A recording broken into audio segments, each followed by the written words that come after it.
તમે ખોલવાનો જ પ્રયાસ કરો. તમારા માઇન્ડમાં એકવાર જો ક્લોઝ માઇન્ડ હોય ને એમાં રજીસ્ટર થઈ ગયું, ઇટ ઇઝ અ પ્રોબ્લેમ, બસ પતી ગયું. હવે એને પ્રોબ્લેમને કઈ રીતે સોલ્વ કરવો, ડિઝોલ્વ કરવો, એના પ્રયાસો 6 મહિના સુધી કર્યા કરો. બોલો સમજ્યા કે ભાઈ આ નથી, મારે તારી વાત સાંભળવી નથી.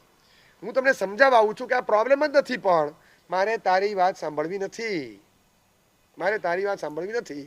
એટલે એ કઈ રીતે આ પ્રોબ્લેમ જ નથી. જૂની વાતો આપણે સાંભળીએ ને તો રિડિક્યુલસ લાગે, પણ કદાચ સાચી હોય તો આમ આપણે આશ્ચર્ય લાગે નહીં. સ્પેસમાં ઉપર એક શટલ ગયેલું અને અમેરિકા બધા નોટિંગ્સ ગ્રાફિક્સ બધા દોરવાના ઉપર જઈને આવ્યા, 4 વખત એ લોકોનો એ પ્રયાસ નિષ્ફળ ગયો.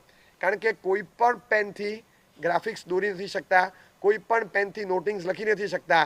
એકવાર સ્પેસમાં ઉપર જાય સહી સુકાઈ જાય છે, એટલે પછી એ સહીથી લખાતું જ નથી.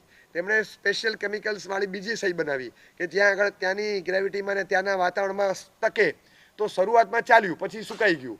ત્રીજી વારમાં પાછી પેન નિષ્ફળ ગઈ, ચોથી વારમાં પાછી નિષ્ફળ ગઈ. એ લોકો હજી સંશોધન કરે છે. પછી બીજા રશિયાવાળાનું એમ કહે છે કે એ લોકો જઈ આવ્યા ગ્રાફિક્સ નોટિંગ સાથે પાછા નીચે આવી ગયા.